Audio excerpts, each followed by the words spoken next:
चुनावी बेला में कौन पार्टी कहां खड़ी है, इसको नापने के कई तरह के नपने हैं प्रचलन में। कई तरह के थर्मामीटर कह लीजिए, नपने कह लीजिए। उसमें एक नपना यह भी है कि उस पार्टी पर निगाह रखी जानी चाहिए जिस पार्टी में दूसरी पार्टियों से लोग भाग भाग कर शामिल हो रहे हो।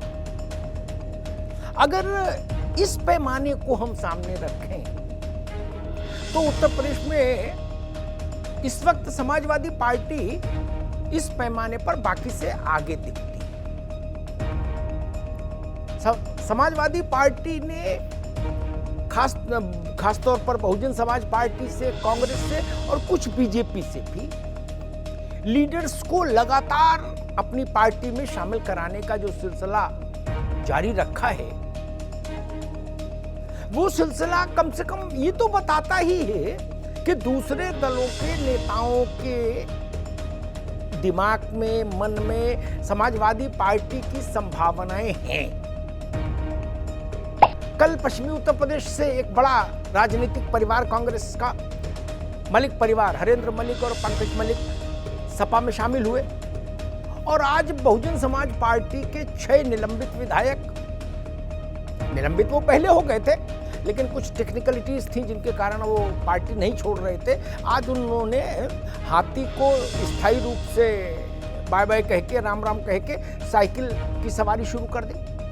और भारतीय जनता पार्टी का एक सिटिंग एमएलए भी समाजवादी पार्टी में शामिल हो गया।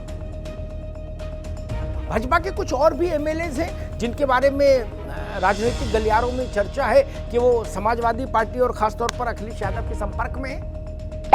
उसमें एक महिला विधायक है, वो अखिलेश यादव से अभी मिली भी थी आकर।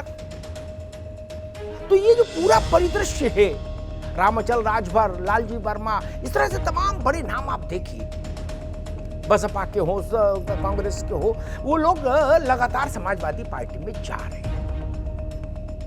मैं नहीं कहता कि यही सिग्नल केवल जीत का घोषणा पत्र हो जाता है, ऐसा नहीं। कई तरह के पैमाने हैं।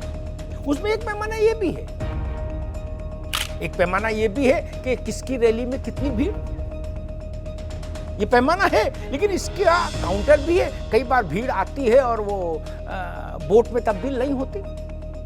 लेकिन फिर भी सियासत को देखने के लिए, चुनावी संभावनाओं को देखने के लिए लंबे समय से जो कुछ पैरामीटर्स हैं उन्हीं पर बात हो सकती है, उन्हीं को सामने रखकर हम लोग भी एनालिसिस करने की कोशिश करते हैं।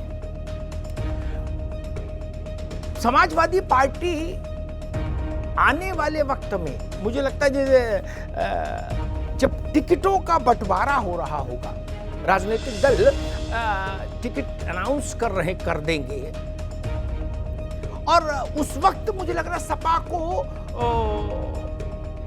इस तरह की भर्ती का और बड़ा सुख मिल सकता है।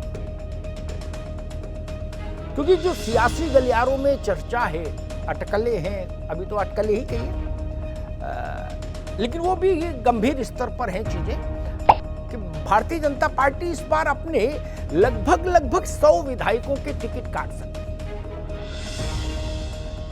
उसके लिए उसने एक मोटा पैमाना तय किया है, जो मुझे जानकारी मिली वो मैं आपके साथ साझा करता हूं। वो विधायक जिनका जनता में विरोध बहुत है, उनको टिकट नहीं देना चाहती है पार्टी दोबारा, एक।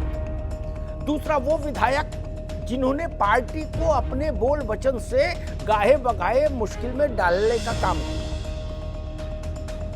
कुछ वो विधायक जो दूसरे दलों के नेताओं के संपर्क में रहे, जिनकी निष्ठा पर सवाल उठा और पार्टी को शक है कि ये निष्ठावान नहीं। और चौथी श्रेणी भाजपा ने ये रखी है कि वो विधायक भी दोबारा टिकट नहीं पाएंगे जिन विधायकों ने उस धरने का नेतृत्व किया था, जो धरना विधानसभा परिसर में ऐतिहासिक रूप से भाजपा के विधायकों ने अपनी ही सरकार के खिलाफ दिया था। मैं इसके विस्तार में नहीं जाऊंगा, सबको पता है कौन लोग थे उस धरने का नेतृत्व कर रहे थे, कौन से विधायक। वो लोग भी संकट के जद में है।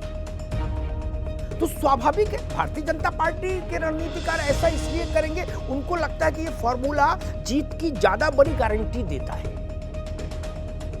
क्योंकि जो सिटिंग एमएलए होते हैं उनके खिलाफ एक जनविरोध होता है, लोगों के मन में नाराजगी होती है। आप उनको हटा दीजिए, चेहरा बदल दीजिए, मूर्ति बदल दीजिए, तो फिर चीजें ठीक हो जाती हैं।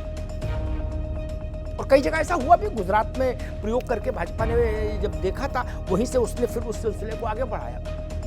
लेकिन तब जो स्वाभाविक है, जितनों की टिकट कटती है वो राजनीतिक लोग होते हैं, वो चुनाव भी लड़ना चाहते हैं। तो समाजवादी पार्टी के पास अभी कोटा है, उसके पास मेरे ख्याल 47 विधायक हैं।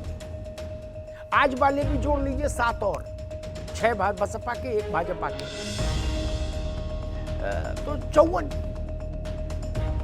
तो अभी उसका कोटा 54-55 तक गया, उसके पास 403 उसमें लड़ाना है।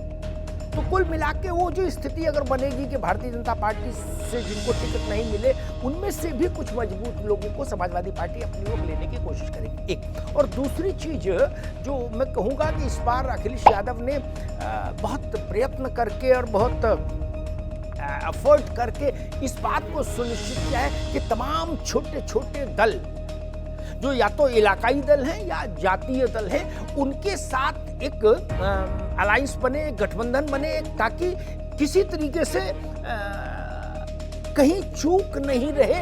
और जो अगर आपके पास 99 है तो एक मिल जाए तो 100 हो जाते हैं, 100 और 99 के भाव में अंतर आ जाता है। तो वो उस एक की तलाश में मुझे लग रहा है समाजवादी पार्टी ने बहुत सारे अलायंसेस किए। अब ये सारी कोशिशें, सारी कवायद तभी सफल होती है जब आप जीते। लोकतंत्र में, एक संसदीय लोकतंत्र में एक ही कसौटी है कि सरकार बनी या नहीं। समाजवादी पार्टी को भी उसी पर कसा जाएगा। धन्यवाद।